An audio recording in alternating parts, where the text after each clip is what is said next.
అయ్యా నమస్కారం, నా పేరు ఆకాశం, నాకింకో పేరుంది హారడేకే.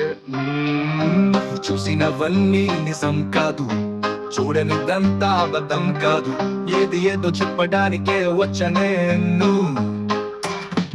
ఈ లోకం మాయ లోకం, బ్రతకొద్దు ముస్కురి మొత్తం. హాయ్ ప్రజలారా, I hope your all doing well. ఈరోజు స్టోరీ పేరు రాత్రి వేళ. I hope you like it. రాత్రి 9 అవుతుంది. ఐటీ సొల్యూషన్ సాఫ్ట్వేర్ కంపెనీ మొత్తం వారి వర్క్ పూర్తి చేసుకుని సిస్టమ్ షట్ డౌన్ చేసి బయలుదేరుతున్నారు. టెక్నికల్ మేనేజర్ స్వాతిక మాత్రం తన క్యాబిన్లో ఇంకా కూర్చొని ఉంది. ఆన్లైన్ మీటింగ్ పూర్తి కావడంతో ఒక 2 గంటల సేపు ఉండాల్సి వచ్చింది. తెల్లవారి నుండి పని కాస్త ఎక్కువగా ఉండడంతో కొద్దిగా టెన్షన్ పడుతూ ఉంది. నువ్వు రావట్లేదా అని అడిగింది పూర్ణిమ. మీరు వెళ్ళండి, నాకు ఇంకా మీటింగ్ అవ్వలేదు అని చిరాగ్గా చెప్పింది స్వాతిక. తన కొలీగ్స్ అందరూ ఆఫీస్ వదిలేశారు. ఇప్పుడు కేవలం తన క్యాబిన్లో తప్ప ఇంకెక్కడా వెలుతురు లేదు. సరిగ్గా 5 నిమిషాలకి మీటింగ్ స్టార్ట్ అయింది. మీటింగ్ సుమారుగా 2 గంటల పాటు సాగింది. ఇంట్లో వారికి అప్పటికే సమాచారం ఇవ్వడంతో మీటింగ్లో ఉన్నప్పుడు కాల్స్ రాలేదు. మీటింగ్ అయిన మరుక్షణం ల్యాప్టాప్ తన బ్యాగ్లో పెట్టుకుని ఫోన్ చేసి క్యాబ్ బుక్ చేసింది. క్యాబ్ వచ్చేలోపు అంతా సర్దుకుని ఆఫీస్ లాక్ చేసి కిందకు దిగింది. దిగిన వెంటనే తన ఫోన్ రింగ్ అవడం మొదలుపెట్టింది. మేడం, నేను డ్రైవర్ని మాట్లాడుతున్నా, మీరు ఎక్కడికి వెళ్ళాలి అని అడిగాడు క్యాబ్ డ్రైవర్. నేను తార్నాక వెళ్ళాలి అని తన సమాధానం ఇచ్చింది. సరేనని క్యాబ్ డ్రైవర్ కాల్ కట్ చేశాడు. కొద్దిసేపటి తర్వాత సాత్విక మొబైల్కి ఒక నోటిఫికేషన్ వచ్చింది. డ్రైవర్ క్యాబ్ క్యాన్సిల్ చేశాడు అని. అసలే ప్రెషర్లో ఉన్న సాత్వికకి కోపం ఇంకా పెరిగిపోయి ఇంకొకటి బుక్ చేసింది. అప్పటికి రాత్రి 12 అవుతుంది.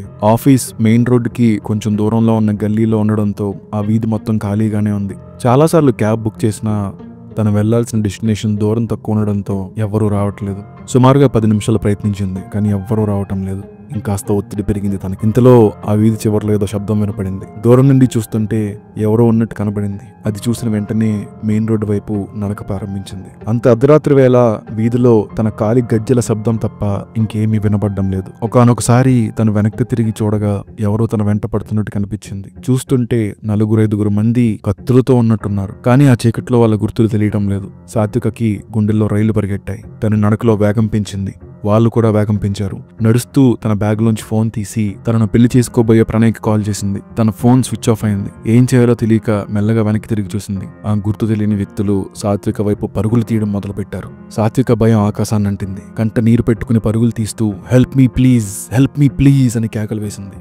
మెయిన్ రోడ్ చాలా దూరంగా ఉండడంతో వేగం మరింత పెంచింది. సాత్విక రోడ్డు పక్కనే ఉన్న ఫుట్పాత్ పై పరుగులు తీస్తూ వెనక్కి తిరిగి చూసింది. ఆ 4గురిలో ఒకడు మాత్రం సాత్వికకి చాలా దగ్గరగా వచ్చేశాడు. తన చేతిలోని కత్తి తీసుకుని సాత్వికపై దాడి చేయాలని కత్తి పైకెత్తాడు. ఇంతలో ఫుట్పాత్ పైన సడన్ గా ఒక డస్ట్బిన్ అడ్డొచ్చి కింద పడ్డాడు. సాత్విక మాత్రం దాన్ని దాటేసింది. కొద్ది దూరం పరుగులు తీయగా తన చేతి నుండి ఏదో కారుతున్నట్టు అనిపించి తన చేయి చూసుకుంది. ఆ 4గో వాడు కత్తితో దాడి చేయగా తన చేతి నుండి రక్తం కారుతూ ఉంది. మెల్లమెల్లగా మిగతా 3 వేగంలో తనకి దూరం అవుతూ వచ్చారు. ఇంతలో తనని తాను రక్షించుకోవడానికి ఆ 3కి కనపడకుండా ఒక సందులోకి దూరేసింది. చిమ్మ చీకటితో నిండిపోయిన ఆ సందులో ఒక మూలను కూర్చుని బిక్కుబుక్కుమంటూ ఏడుస్తూ ఉంది. సాత్విక చేతి నుండి రక్తం కారుతూనే ఉంది. వెంటనే తన బ్యాగ్ లో కర్చీఫ్ తీసుకుని ఆ గాయానికి గట్టిగా బిగించింది. చివరికి ఆ కర్చీఫ్ కూడా రక్తంతో తడిచిపోయింది. ఎటువంటి శబ్దం చేయకుండా తన నోరుని గట్టిగా మూసుకుని భయంతో వస్తున్న ఏడుపును ఆపుకుంటూ ఉంది. నీళ్లతో నిండిపోయిన తన కళ్ళను మెల్లగా పైకెత్తి చూసింది. ఆ 3 తనను చంపడానికి ఎదురుగా నిలబడి ఉన్నారు. తన నోట మాట రాలేదు. భయంతో నోరు మోగపోయింది. చెవులు మూసుకుపోయాయి. స్పృహ తప్పి నేల మీద పడిపోయింది. తన చేయి పక్కనే ఉన్న ఒక చిన్న కాలువలో పడి కర్చీఫ్ నుండి రక్తం బొట్లు ఆ కాలువలో చుక్కా చుక్కా పడుతూ ఉన్నాయి. మరుసటి రోజు మధ్యాహ్నం సాత్విక కళ్ళు తెరిచింది. తన పక్కనే వాళ్ళ ఫ్యామిలీ డాక్టర్ అయిన రమేష్ ఉన్నాడు. అంకుల్, రాత్రి నన్ను కొంతమంది అని తనకు జరిగిన సంఘటన చెప్పబోయింది సాత్విక. కానీ ఇంతలోనే రమేష్ మాటల మధ్యలో చొరబడి, నాకంతా తెలుసు సాత్విక, నా తమ్ముడు ఇన్స్పెక్టర్ కిరణ్ ఉన్నాడు కదా, తనని ఆ స్థలానికి వెళ్ళి ఎంక్వైరీ చేయమన్నాను, నువ్వు దాని గురించి ఆలోచించకుండా రెస్ట్ తీసుకో అని సర్ది చెప్పి తన రూమ్ నుండి బయటకు వచ్చాడు. సాత్విక తన చేతికి కట్టును చూసి మెల్లగా నిద్రలోకి జారుకుంది. రమేష్ బయటకు రావడం చూసి ప్రణయ్ లేచి, అసలు ఏం జరిగిందో చెప్పలేదు కదా నాన్న అని అడిగాడు. ఇంకా ఎక్కువ రోజుల ఆ విషయం దాచితే తనకు డేంజర్ రా, వెంటనే దీనికి ఒక సొల్యూషన్ వెతకాలి అని సమాధానం ఇచ్చాడు రమేష్. సాత్విక తల్లిదండ్రులు ఆశ్చర్యపోయారు.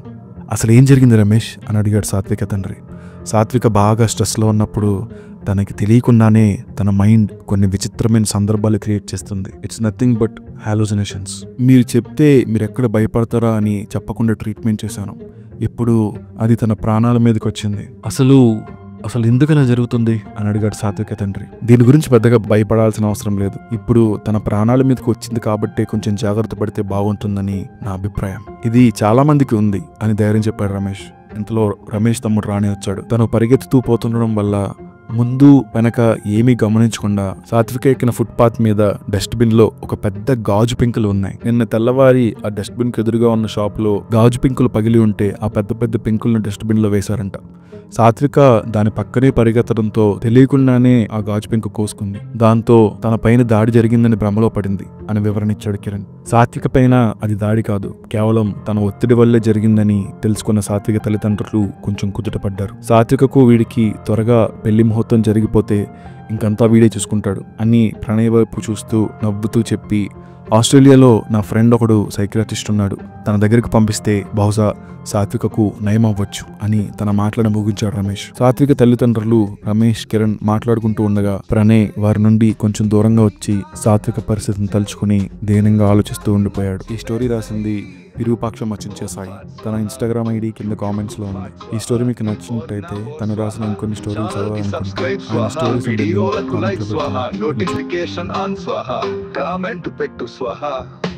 వీడియోలతో గులాబ్ జామ్లు గల్లా నువ్వంటే నాకు భయం లేదు పోవే దయ పిల్ల కాశ్మోరాతో కాపురం చేస్తా చూడే ఇలా నువ్వెంతే నా ముందు ఉదయం పిల్ల.